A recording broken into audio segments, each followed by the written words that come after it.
People may say that I'm positive, but who's to say that I don't recognize negativity? For is not positivity part of the path toward healing? And isn't recognizing negativity also? Thus, I will continue to do both, for nothing is perfect however perfect it may be. By conventional views of the word natural, eating or taking showers would be considered unnatural among toothbrushes and glasses, computers, very generalized nonetheless, therefore lacking a holistic nature. But these, of course, are entirely wrong views. You shall accept yourself, embrace your nature, and nurture it as necessary. Nurturing requires knowledge, however. It's like buying a car and maintaining it over time. The more you take care of it, the better condition it is to remain in intended use. Most people would rather simply hand away their knowledge of nature, their care and responsibility for it, to others, whether intentionally or unconsciously. Masks and vaccines do exactly that. It is evermore part of the usurpation and ignorance of nature and the natural human body, the promotion of obedience and slavish corruption. Truth in nature will always exist so long as you search for it, but even if you don't, so it will still be, although it is such you must see above all things. Nature is the answer. Do you question? Simple it is. It is. The ignorati or denialist shall open up to the simplicity therein freedom, the soul of life. Shall there be God, it is that person who created an environment for an ant jar, put ants, otherwise known as people, in that environment.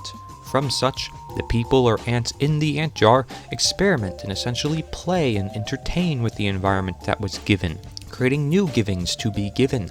Never was there a part of this process in which man can become God or attempt to do so, for man would be thinking too highly of themselves in ego and dominion, the opposite of what God originally created when the ants were all among under the sun. Replace the word God with nature and it always works too. The world we live in is of a mix between people being deceived and people not acting or being motivated to act on simple truths. This isn't a competition. Who has or has not done more, who does or does not get angry, who has or has not expressed the most. There is no competition, that's an illusion. There is no such thing as revenge, there's only prevention, including defense. I do speak worldly and of man, because I ever look at the bigger picture, with bigger hopes, and such thinking will not be stopped. Subjectivity, however, will never lead to order, but freedom provided by objectivity will. See, I'm not here to be a slave nor randomly exist and impose my will.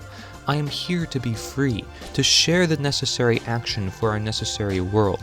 I can only stress it so much, even simply by mental intent, every second of every day, and I too question my own validity, what I may just not be getting, where I could be wrong, but I remind myself of the simple intentions within the cluttered, externalized technological world.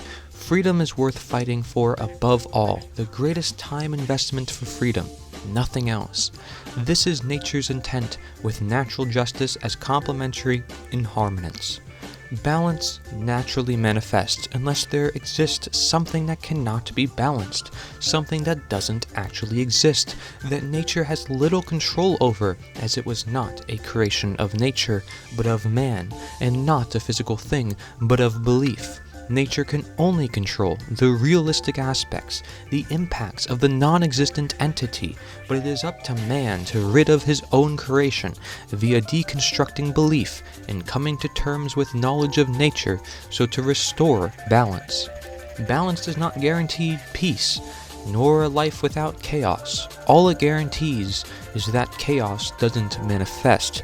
Thus, the dependence on man falls onto him, that he must maintain knowledge of illusions, so to prevent their manifestation of belief. It is knowing the natural versus unnatural, the cause versus the symptom, the impacts of behavior thereof any entity, in learning from history the real law versus the fake law. Everyone deserves comforts, everyone deserves life. With trust in karma, it will do its bidding therein.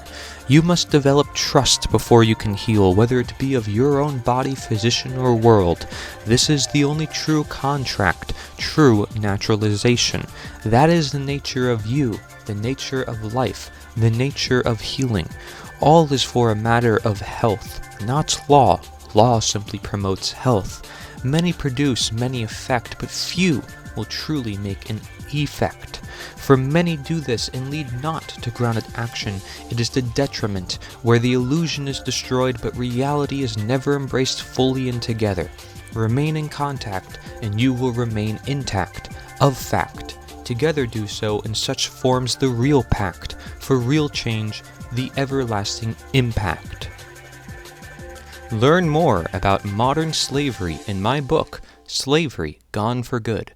My name is Corey Engelot. I want you to reclaim your freedom by knowing what slavery is, so we can end slavery once and for all.